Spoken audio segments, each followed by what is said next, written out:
इतने वोट से भाजपा हारेगी कि जीवन में कभी ये कहने का दुस्साहस नहीं कर पाएंगे कि हम लोग कुत्ता बिल्ली को भी खड़ा करेंगे तो चुनाव जीत जाएगा। कितने वोट से हारेंगे।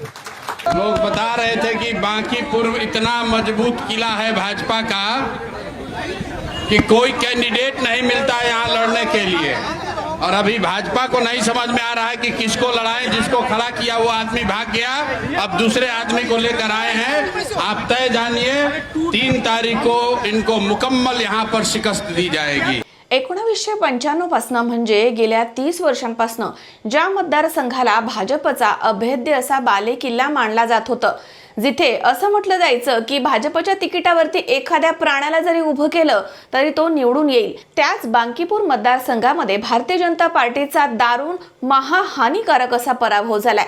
आणि हा पराभव केलाय किंग मेकर प्रशांत किशोर यांच्या जनसुराज्य पक्षानं।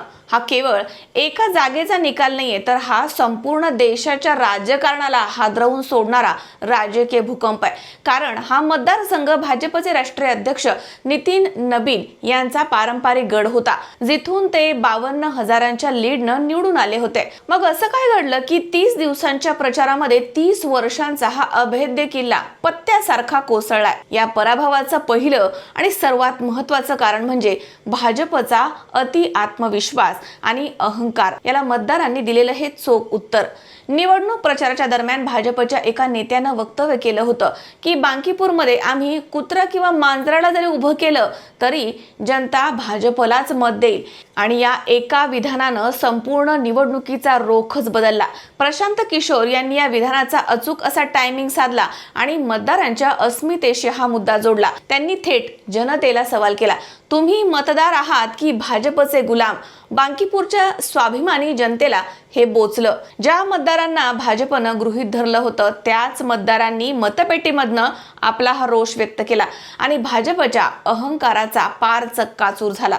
दुसरं कारण म्हणजे बिहारच्या पारंपरिक जातीवादाच्या राजकारणाचा अंत आणि विकासाच्या अजेंड्याची सुरुवात। बिहारचं राजकारण नेहमी जात, धर्म आणि समीकरणांवरती चालतं, पण प्रशांत किशोर यांनी हा जुना पॅटर्न पूर्णपणे मोडीत काढला।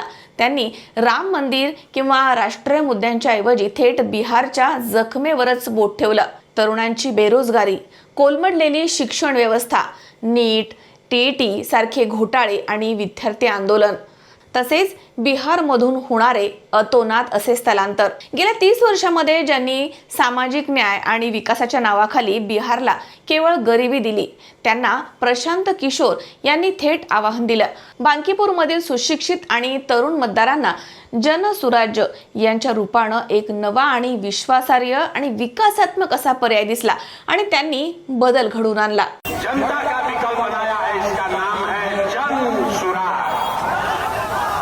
तिसरं कारण म्हणजे पडद्याच्या मागची रणनीतिकाराची थेट मैदानामध्ये एंट्री। या पोटनिवडणुकीमध्ये किंग मेकर स्वतः किंग बनण्यासाठी मैदानामध्ये उतरला। नितीन नबीन राज्यसभेवरती गेल्यानंतर भाजपनं नीरज कुमार सिन्हा यांना उमेदवारी दिली खरी, पण ते मतदारांशी कनेक्ट होऊ शकले नाही। तर दुसरीकडे प्रशांत किशोर यांनी वैयक्तिक पातळीवरती 30 दिवस रात्र एक करून मायक्रो लेवल अशी मॅनेजमेंट या ठिकाणी राबवली आहे। भाजपचे राष्ट्रीय नेते दिल्लीमध्ये रणनीती आखत राहिले आणि इथे प्रशांत किशोर यांनी ग्राउंडवरती जाऊन भाजपचा पायाच उघडून टाकला। थोडक्यात सांगायचं तर बांकीपूर हा निकाल म्हणजे भाजपसाठी धोक्याची घंटा आहे आणि जनसुराज्य पक्षासाठी एका नव्या पर्वाची सुरुवात आहे। अति आत्मविश्वास केला ना की तो कसा नडतो आणि जनतेला गृहीत धरल्यास काय होतं याचं हे जिवंत उदाहरण आहे। बांकीपूरनं दाखवून दिलं की आता बिहार बदलतोय।